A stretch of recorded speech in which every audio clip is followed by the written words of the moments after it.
Hey everybody, this is Dr. Lori Langdon, board certified pediatrician, mom of 6 and grandma of 2, with a little update on what you can do if your child develops ear discharge. Just had a call today, so I realized I didn't have a video on this. There are many things that can make fluid leak out of your child's ear, but the most common cause would be that their eardrum ruptured. So imagine your child has had a cold, runny nose, cough, congestion. Everybody has it now. Sometimes that leads to fluid buildup behind the eardrum.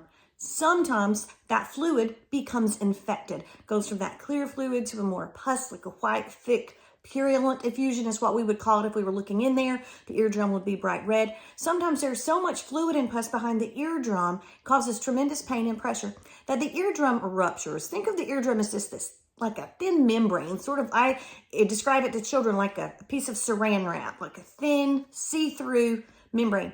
Well, if there's enough pressure on it by the fluid behind the eardrum, it can just pop, like burping out all that pressure and fluid. And ironically, after this happens, the child typically feels much better. So they may have been complaining about intense pain, and then they start playing and they seem okay, and it doesn't seem to be hurting. And then a while after that, you might think, there is something coming out of their ear. It can look sometimes like just the mucus from their nose with the cold. It can look like pus from an abscess, white. It can look clearish white. It can look a lot of ways. You can have blood mixed in with it. That's common as well. So don't panic. Remember, that was nature's way of taking care of all that infection and pressure. It sort of like popped and let out all that junk. Now, the eardrum usually will reseal on its own and heal back with no long-term complications, usually. We do need to see that child. Now, if their pain is relieved, is the ear drainage alone justification for an emergency department visit in the middle of the night? No. The only emergency with ears is that it's that painful, and the antibiotics aren't going to relieve the pain immediately anyway. We would do ibuprofen, keep their head elevated, a warm, wet washcloth on that side.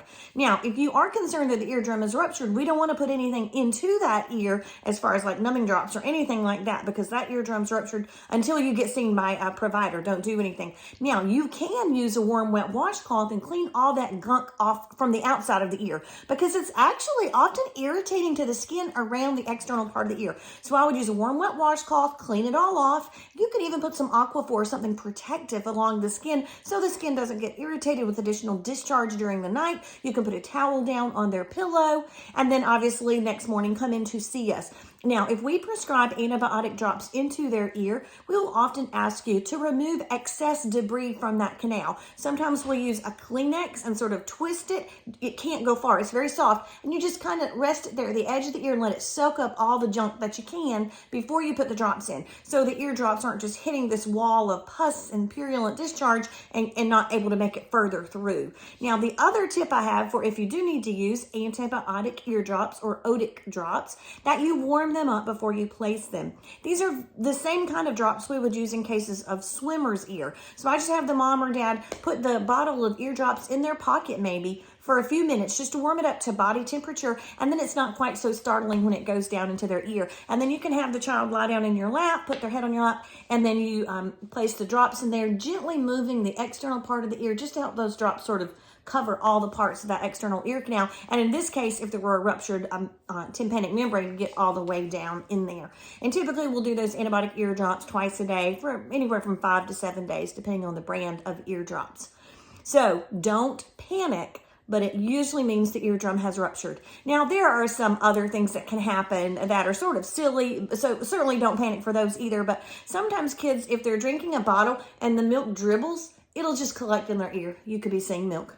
Sometimes if they're crying a lot, the tears may go there and you'll see tears come back out. Or if they've just gotten out of the bath and got some bath water in their ears, you may see that coming out. So certainly, I don't want you to panic just because you see fluid coming out of their ears. But if it looks like it's infection, then we need to see them. Sometimes it's just a very thin wax. Like wax can sometimes be a light brown to yellow, and sometimes it could just be that. But if it looks like pus, it may very well be. And even then, not a cause for extreme panic. But we do need to see them. We need to verify that they're on meds. We need to verify that that tympanic membrane or eardrum healed on its own. Hope this was helpful for you guys. Thanks.